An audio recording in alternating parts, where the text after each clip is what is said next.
Video opens with a montage of archival footage, soldiers marching, refugees fleeing, cities in ruins, contrasted with modern shots of Seoul and Pyongyang. Somber, reflective music begins. Hello and welcome. Look at this peninsula. To the south, a vibrant, bustling democracy, a global economic powerhouse. To the north, a secluded totalitarian state, shrouded in mystery. They share a language, a culture, and thousands of years of history. So how did they become two of the most divergent nations on Earth? The answer lies in a brutal, 3-year conflict that technically never ended: the Korean War. It's often called the Forgotten War, overshadowed by World War II and Vietnam. But for the Korean people and for the world, its impact is anything but forgotten. It's a story of Cold War ideologies clashing, of families torn apart, and of a division that continues to define global geopolitics to this day. To understand the world we live in, we must first understand the war that created the two Koreas. Our story begins not in 1950, but in 1945. After 35 years of brutal Japanese occupation, Korea was liberated at the end of World War II. But liberation came with a catch. The victorious Allied powers, the United States and the Soviet Union, had a problem. Who would oversee the disarming of Japanese troops? In a decision that would change history, they drew a line. A temporary line, they said, across the 38th parallel. The Soviets would manage the North, the Americans, the South. What was meant to be a short-term administrative solution quickly hardened into a rigid ideological border. In the North, the Soviets installed Kim Il-sung, a former anti-Japanese guerrilla leader who began building a communist state. In the South, the Americans backed Syngman Rhee, a fervent anti-communist who established a capitalist republic. Two opposing systems, two competing visions for a single nation, were now entrenched on either side of an arbitrary line. Tensions simmered and border skirmishes became common. Both leaders dreamed of a unified Korea, but only under their own rule. The stage was set for a catastrophic confrontation.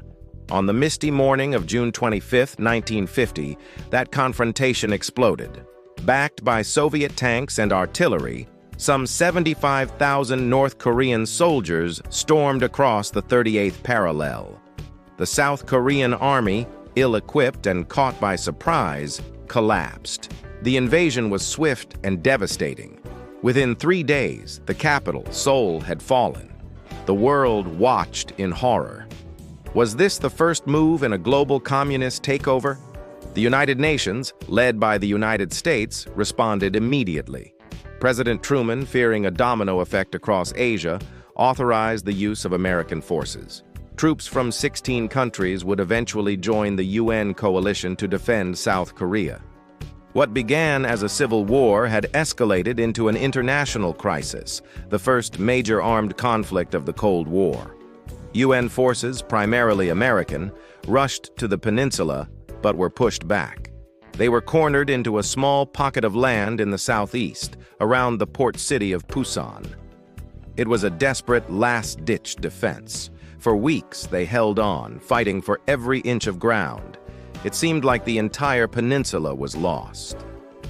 But then, General Douglas MacArthur, the charismatic commander of the UN forces, conceived a daring masterstroke. On September 15, 1950, he launched a surprise amphibious assault at Incheon, hundreds of miles behind enemy lines.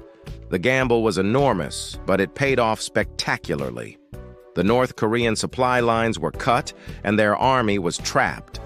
UN forces recaptured Seoul and advanced north, crossing the 38th parallel and pushing the North Korean army all the way to the Yalu River, the border with China.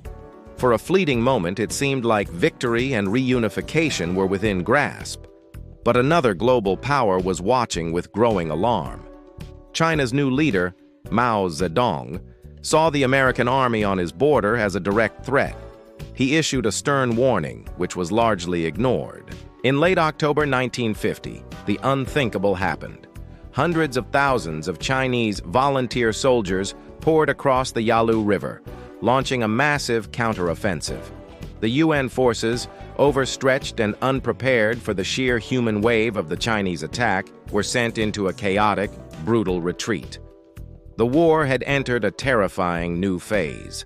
The fighting that winter was some of the most savage in modern military history.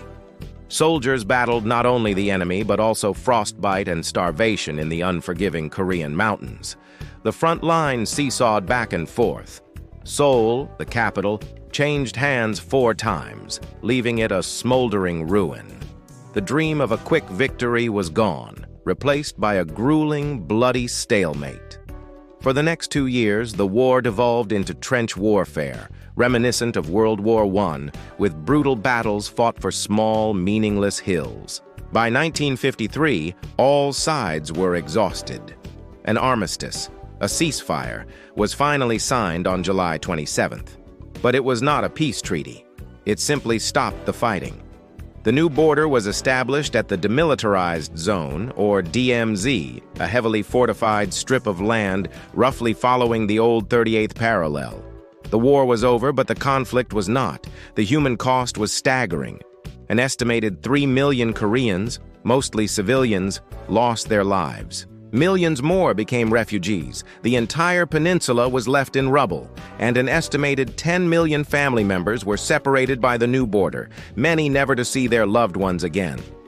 These are not just statistics. They are millions of individual tragedies, wounds that have never fully healed. In the decades that followed, the two Koreas embarked on wildly different paths. South Korea, with significant American aid, endured political turmoil and military dictatorships before transforming into the thriving democracy and economic giant we know today. It's a journey often called the miracle on the Han River. North Korea, under the iron-fisted rule of the Kim dynasty, turned inward. It built a society based on yusha, or self-reliance, creating one of the most isolated and controlled nations on Earth.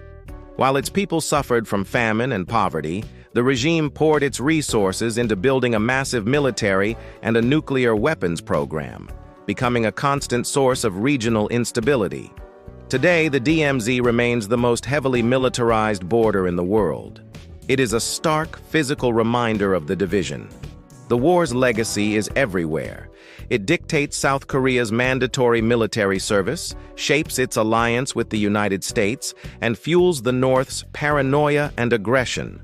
The threat of renewed conflict is a constant lingering shadow. But there are also flickers of hope. Emotional family reunions, though rare and state-controlled, show the deep, unbreakable bonds of the Korean people. Diplomatic talks, though often stalling, continue. The desire for peace and eventual reunification, however distant, has never died. The Korean War is not a forgotten chapter of history. It's a living reality whose consequences echo every single day on the Korean peninsula and across the globe. It's a cautionary tale of how ideological division can tear a nation apart, and a powerful story of resilience, sorrow, and the enduring hope for healing. Thank you for joining us on this journey. If you found this documentary informative, please like, share, and subscribe to our channel for more deep dives into the events that shaped our world. We'll see you next time.